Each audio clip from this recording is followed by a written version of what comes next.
कि सबसे बड़ी भूल क्या होती है कि जब साधक साधना शुरू करता है तो वो क्या समझने लगता है कि मैं तो सिद्ध हो गया हूँ और अब तो मेरा काम सिर्फ समझाने का है संसार को, मैं तो हूँ सिद्ध और संसार है भाई ना समझ। तो अब क्या है कि वो गिद्धों को समझाने के लिए चला जाता है। अब गिद्ध ऐसे तगड़े गिद्ध होते हैं कि वो खा जाते हैं पूरे को। तो इसलिए हमें किसी को समझाने की ज़रूरत नहीं है, हमें स्वयं को समझने की ज़रूरत है। जब स्वयं को हम समझेंगे तो धीरे धीरे ईश्वर कृपा से उनकी कृपा हमको मिलेगी ही। और जितना भी छोटा सा अनुभव होता है पहले दिन से ही साधक को अनुभव होने लगता है, लेकिन एक नियमावली से ही होता है, वैसे नहीं होगा। आपको सिर्फ और सिर्फ स्वयं को समझाना है। जब तक स्वयं अच्छे से नहीं समझ जाते हैं और जब तक आपको विशेष किसी की आज्ञा नहीं है, जैसे गुरुजनों की कोई आज्ञा नहीं है, यदि कोई विशेष प्रेरणा नहीं है, तब तक आप किसी से कुछ मत कहो। यदि आपने कहना शुरू कर दिया तो आपकी साधना वहीं बंद हो जाती है और ये साधक के जीवन में सबसे बड़ा एक विकराल समस्या है। यदि इस तरह से साधना यदि उनकी अवरुद्ध हो गई है तो फिर वापस से उसका रस लाना एक बहुत ही कठिन कार्य है। ऐसा नहीं है कि असंभव तो कुछ नहीं है हरि के यहाँ पे, लेकिन फिर उसको सुधारना बड़ा मुश्किल होता है और वो फिर चित्त में ऐसे भाव आते नहीं हैं। इसलिए नियमावली का ध्यान रखें। आपको सिर्फ और सिर्फ अपने लिए सब कुछ करना है। आप अपने को सुधारो, जगत को मत सुधारो, किसी को मत सुधारो, हैं नहीं तो कदम कदम पे आप अपराध बनाते रहोगे और आपको कुछ मिलेगा ही नहीं, लाभ भी नहीं होगा। जगह जगह लिखा है कि श्रद्धावान को ही कुछ बताना है, जिज्ञासु को ही कुछ बताना है। जानकारी का कोई सिस्टम ही नहीं दिया शास्त्र ने, अश्रद्धालु को बताने का विधान ही नहीं दिया शास्त्र ने। तो जिसकी अश्रद्धा है, जिसकी जिज्ञासा है ही नहीं, जो जानकारी बटोरना चाहता है, उसको आप कोई बात क्यों करते हो? कोई मतलब नहीं है।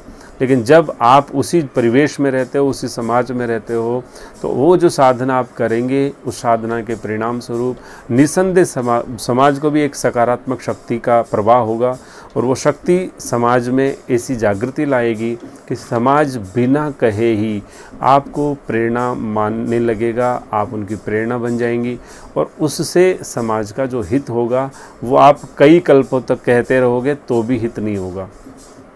तो पति तो उस समाज में सबसे ज़्यादा सन्निकट हैं, वो सबसे नज़दीक है आपके।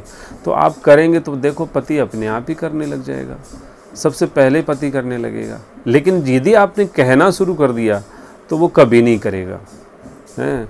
यानी कि आदमी को लगता है कि नहीं, मेरे अहंकार को चोट क्यों पहुंचाई, मैं तो खुद इतना समझदार और बुद्धिमान इंसान हूँ, उस धरती का सबसे ज़्यादा बुद्धिमान तो मैं ही हूँ और सबसे मूर्ख मुझे ही मिली है। तो कहने का मतलब है कि हम कभी भी किसी से ना कहें, अपना स्वयं करते रहें। देखो समाज कैसे बदलता है, जो हम चाहते थे वो तुरंत ही सब कुछ होने लग जाता है। लेकिन यदि त्रुटि हो गई, क्योंकि वो एक परोपकार का भाव हृदय में उठता है, जैसे सकारात्मक ऊर्जा आती है तो हम चाहते हैं कि हमारे लोग भी करने लगे, ये सब लोग भी करने लगे, तो उस परोपकार के चक्कर में हम अपना अपकार कर बैठते हैं। ऐसा नहीं है, परोपकार करना उद्देश्य होता है, वो सबका ही होना चाहिए, सभी लोग सुखी हों, ये सब चाहते हैं। लेकिन कब सुखी होंगे? जब आप उस राह पे चलेंगे, जब आप उस राह पे जाके प्रकाशित हो जाएंगे तो अंधकार में समाज जो है वो आपसे वैसे ही प्रकाशित हो जाएगा। तो आपको कुछ प्रयास करने की ज़रूरत नहीं है। इसलिए ये साधक के जीवन में जो भूल होती है, इस भूल को बहुत ज़रूरी है वो मिटाएं, और यदि हो रही है तो तुरंत उसको मिटा लेना चाहिए। कभी भी किसी को नहीं समझाएं, कभी किसी को नहीं समझाएं। कोई 10 बार पूछे तब जाके कोई बात करने की बात है, नहीं तो कोई करे ही नहीं।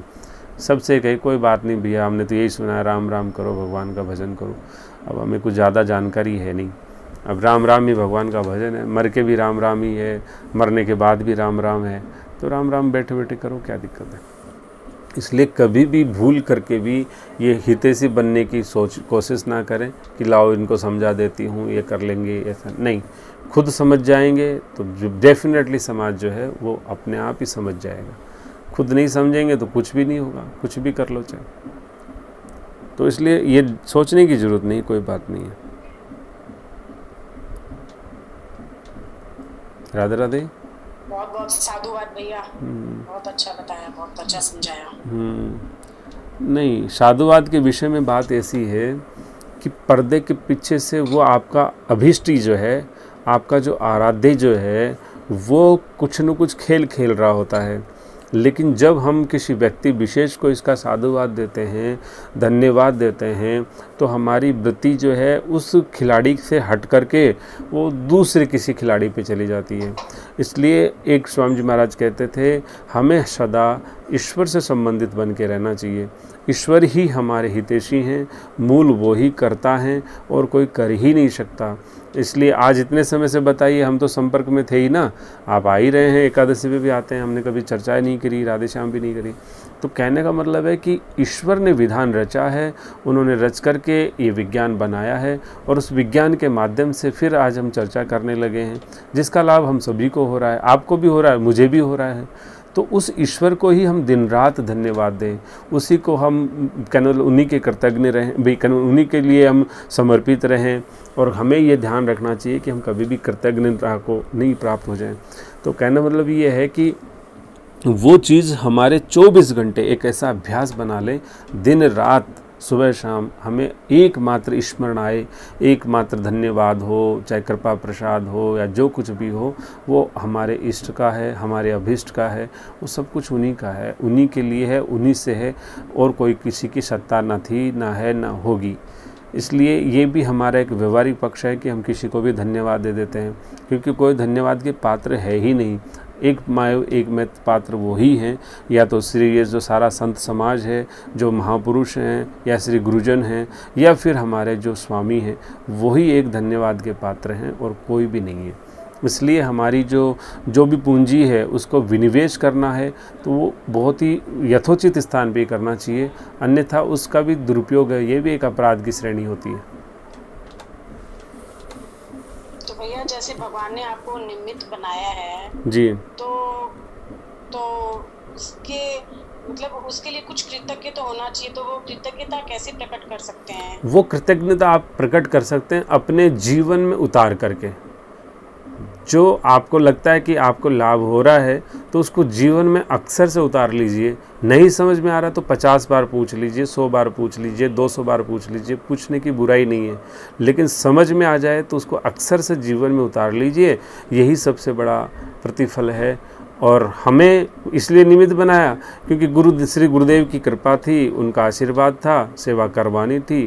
वो बहुत निषेध किया हमने, तो बड़ा प्रयास किया, लेकिन अब गुरुदेव हैं, लीलाग्रस्ते हैं, उन्होंने अपना कराना था वो करा ही रहे हैं।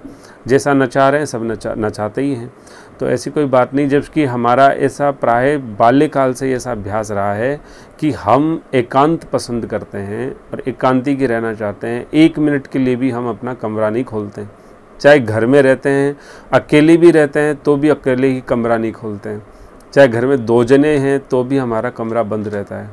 तो कहने का तात्पर्य यह है कि ऐसे इंसान को भी वो नचा लेते हैं, करवा लेते हैं। तो मैं सोचूं मैंने कर दिया, तो मैंने तो नहीं किया, मैंने तो बहुत कोशिश करी मैं कुछ ना करूं।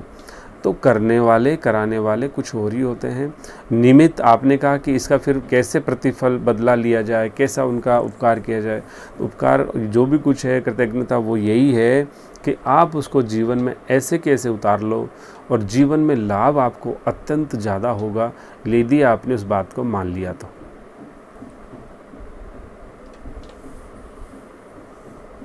कोई डाउट? भैया कुछ तो बनता ही है। नहीं, कुछ जो बनता है वो यही तो बनता है भाई। आपके अनुभव से मतलब ठीक है, मैंने आपके अनुभव से भी नहीं, आपके अनुभव से भी तो मुझे बहुत कुछ मिला होगा ना भाई। आपके अनुभव से भी मुझे बहुत कुछ मिला होगा, तो मैं आपको धन्यवाद दूंगा, आप मुझे धन्यवाद देंगे। तो हमारे गुरुदेव कहते थे कि आप मेरे संपट पाट, मैं तने चाटू तू मने चाट।